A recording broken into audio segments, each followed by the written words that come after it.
La mise à jour Pectra d'Ethereum, activée début mai 2025, expose les utilisateurs à un nouveau risque, on en parle dans un instant. Le Crypto Daily, le podcast qui traite de l'actualité crypto, NFT et métaverse. Salut, c'est Thomas du Crypto Daily, j'espère que vous allez bien, et c'est donc notre actualité principale aujourd'hui. On parlera aussi d'un projet de loi britannique avant d'évoquer les ambitions de la Centrafrique. Mais avant tout ça, et comme d'habitude, le coin du marché. Here comes the money. Here we go. Le marché stagne en ce début de semaine. Le Bitcoin augmente légèrement de 0,7% pour un prix de 105 000 $. Ethereum perd 0,3% et se situe à un prix de 2484 $. Le XRP et le BNB augmentent respectivement de 0,9% et 0,6%. Le Sol progresse de 1,3% et le Tron de 0,8%. Et enfin l'ADA gagne 1,8%. Pectra expose les utilisateurs à un nouveau risque. La mise à jour Pectra d'Ethereum, déployée début mai 2025, devait marquer une étape importante de l'évolution du réseau, et c'est d'ailleurs chose faite. Mais derrière les promesses techniques se cache un nouveau risque qui suscite une vive inquiétude dans la communauté. En cause, l'EIP 7702, un standard introduit avec Pectra et qui redéfinit en profondeur la manière dont un portefeuille peut déléguer son contrôle au prix d'une nouvelle vulnérabilité redoutable. Concrètement, cette évolution permet à un utilisateur de signer un message hors chaîne qui délègue le contrôle de son portefeuille à un smart contract. L'intention est évidemment louable, offrir plus de flexibilité et rapprocher les comptes Ethereum des smart wallets modernes, mais le mécanisme a ouvert une faille assez importante et dangereuse pour les utilisateurs, car en effet, un site de phishing ou une fausse application peut désormais inciter un utilisateur à signer ce qui semble être un simple message. Mais en réalité, il s'agit d'une délégation de contrôle. Et une fois signée, cette autorisation transforme le portefeuille en proxy totalement piloté par un contrat, souvent malveillant, permettant de vider les fonds de l'utilisateur. Selon le tableau de bord d'une de Wintermute, plus de 80% des délégations EIP 7702 ont été autorisées à plusieurs contrats avec des versions copiées-collées du même code de base. Celui-ci vole automatiquement les portefeuilles dont les clés ont été divulguées et envoie le contenu à l'attaquant qui a déployé le contrat. Wintermute a d'ailleurs surnommé ce contrat Crime Enjoyer, et l'entreprise explique, je cite, « Le contrat est court, simple et largement réutilisé ». La société de sécurité Slowmist a également détaillé les risques liés à l'adoption de l'EIP 7702 dans une récente analyse, je cite, « Les fournisseurs de services de portefeuille devraient rapidement prendre en charge les transactions EIP 7702 et, lorsque les utilisateurs signent des délégations, afficher clairement le contrat cible afin de réduire le risque d'attaque par hameçonnage. La prudence est donc de rigueur dans les prochaines semaines. » Et si apprendre devenait enfin gratifiant? Avec Knowledge Process, tu n'apprends plus uniquement pour avoir un diplôme, tu apprends pour grandir, pour gagner, pour créer. Leur promesse, une plateforme d'apprentissage hybride, tokenisée et accessible à tous, pensée pour te faire progresser à ton rythme et selon tes intérêts. Au programme, plus de 300 formations déjà disponibles, un agent IA qui personnalise ton parcours, plein de récompenses et plus encore. Sur Knowledge Process, ton temps passé à apprendre n'est pas invisible. Chaque effort, chaque session, chaque progrès compte et est reconnu. Tu n'es plus juste un utilisateur, tu deviens acteur de ton savoir. Knowledge Process, c'est l'apprentissage qui te donne quelque chose en retour. Une nouvelle façon d'apprendre, plus intelligente et plus motivante. Si tu veux en savoir plus, le lien est en description. Nigel Farage veut faire du Royaume-Uni un leader mondial des cryptos. Le Royaume-Uni pourrait-il devenir l'une des nations les plus crypto-friendly au monde?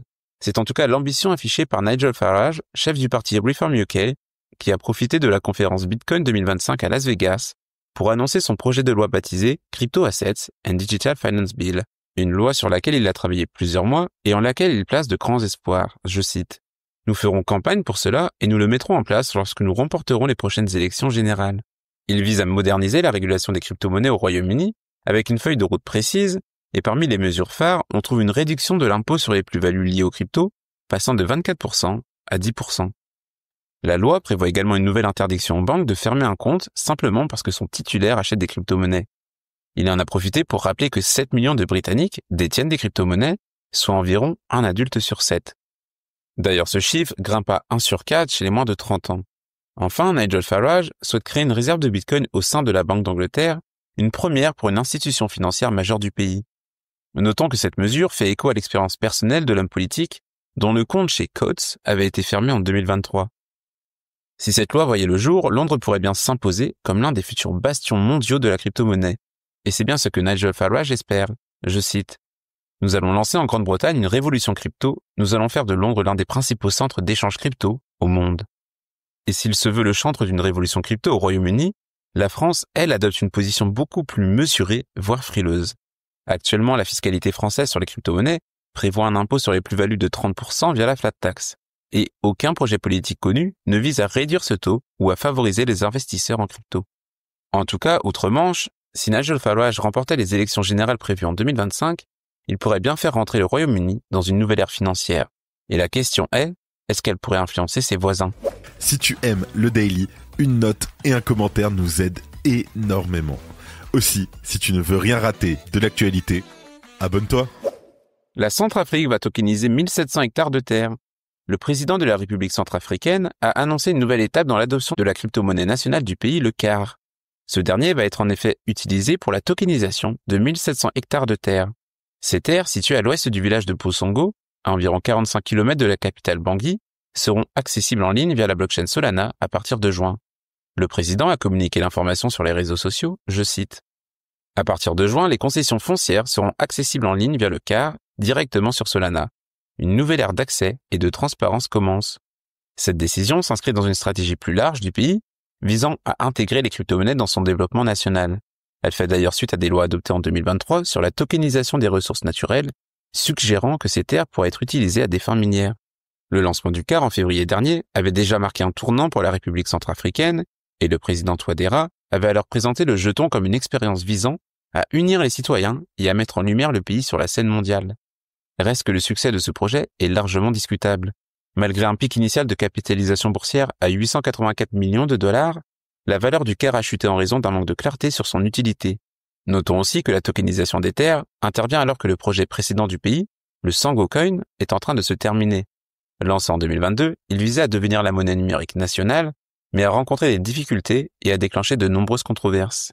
En avril d'ailleurs, l'équipe derrière le projet a annoncé qu'elle ne continuerait pas sous sa forme actuelle, bien qu'un redémarrage soit envisagé.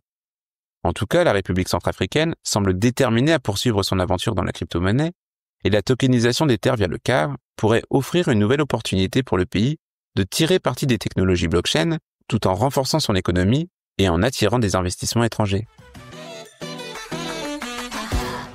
Et voilà, c'est fini pour nos 3 news principales du jour, et on passe maintenant aux brèves.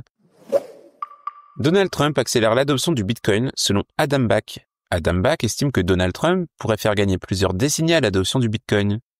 Selon lui, le retour de Donald Trump à la Maison-Blanche a déclenché un regain d'intérêt politique pour le Bitcoin. Les résultats de Nvidia rassurent les marchés. Nvidia a dévoilé des résultats trimestriels supérieurs aux attentes, soutenus par la demande en IA. L'action a immédiatement rebondi, confortant les investisseurs sur la solidité du secteur. Metaplanet continue ses achats massifs de Bitcoin. La société japonaise Metaplanet a acheté 1088 bitcoins supplémentaires, portant ses réserves à 8888 bitcoins, soit plus de 930 millions de dollars. Elle renforce ainsi sa stratégie, calquée sur celle de MicroStrategy. La SEC donne son feu vert au Proof of Stake. La SEC a confirmé que le staking, sur des blockchains comme Ethereum ou Solana, ne rend pas nécessairement leurs tokens comparables à des titres financiers. Et on termine par Meta qui ne veut pas encore de Bitcoin. Lors de l'Assemblée générale du 30 mai 2025, les actionnaires de Meta ont massivement rejeté une proposition visant à convertir une partie des 72 milliards de dollars de trésorerie de l'entreprise en Bitcoin. Et voilà, c'est la fin de ce résumé de l'actualité du jour. Évidemment, pensez à vous abonner pour ne pas rater le suivant. Rendez-vous aussi sur Twitter et Instagram pour d'autres contenus d'actualité exclusifs. Je crois que j'ai tout dit, faites attention à vous, et moi je vous dis à mercredi. C'était le Crypto Daily. Merci et à très vite.